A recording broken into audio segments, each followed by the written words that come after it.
Presente ao longo de toda a história de Minas Gerais, a mineração ainda é uma das atividades econômicas mais importantes, onde, segundo o Instituto Brasileiro de Mineração, há hoje mais de 300 minas em operação, incluindo 57 das 200 maiores do país.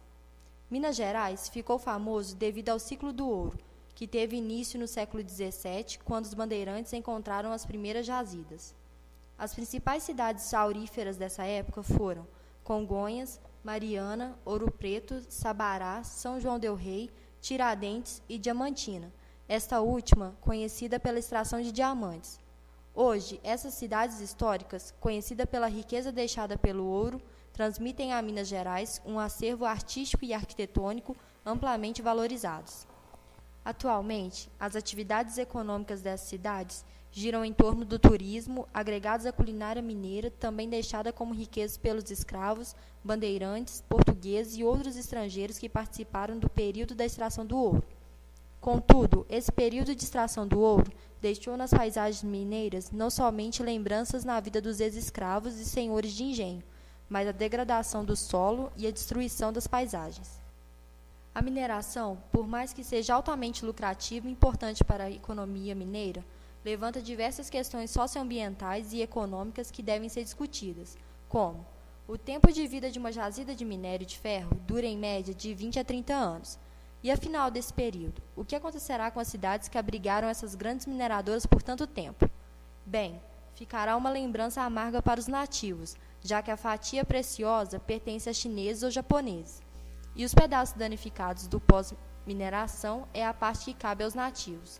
Logicamente, existe um imposto que é cobrado pelo governo para a extração de minério, que é chamado de Compensação Financeira pela Exploração de Recursos, CEFEM, estabelecida pela Constituição de 1988, que, pelas regras atuais de partilha da compensação financeira pela exploração de recursos minerais, 65% da arrecadação são repassados ao município, onde a mineração ocorre. Outros 23% ficam com o Estado e 12% vão para a União. O grande problema é que não há a menor transparência sobre a aplicação das contribuições da CEFEM. Isso porque os recursos originados da CEFEM não poderão ser aplicados em pagamento de dívida ou no quadro permanente de pessoal da União, dos Estados, Distrito Federal e dos municípios. As receitas deverão ser aplicadas em projetos que, direto ou indiretamente, revertam em prol da comunidade local, na forma de melhoria da infraestrutura, da qualidade ambiental, da saúde e educação. Logo, esses impostos poderiam ser aplicados em melhorias para o ambiente degradado pela atividade de mineração. Haja vista que o Brasil tem uma das maiores cargas tributárias do mundo, que deveriam ser suficientes para manter a qualidade de vida da população. Uma ótima forma de se usar os royalties da mineração seria utilizando-os para recuperar as áreas que as próprias mineradoras degradaram, isto é, fazer com que as áreas que, em um futuro próximo, não terão nenhum valor econômico, isso porque os minerais são recursos não renováveis, possam novamente gerar renda e substituir a necessidade daquela mineradora no local. Uma alternativa para se recuperar esses locais é através do reflorestamento, que é uma ação ambiental que visa repovoar áreas que tiveram a vegetação removida pelas forças da natureza ou ações humanas.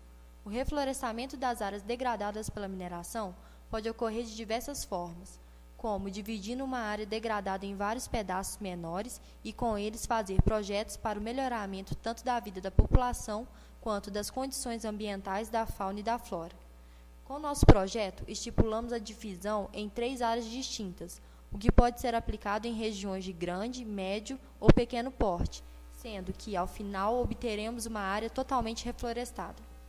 No primeiro local, deixaremos que o reflorestamento aconteça de forma natural, onde o cercaremos de forma que a própria fauna e flora de regiões próximas se dispersem por esta área.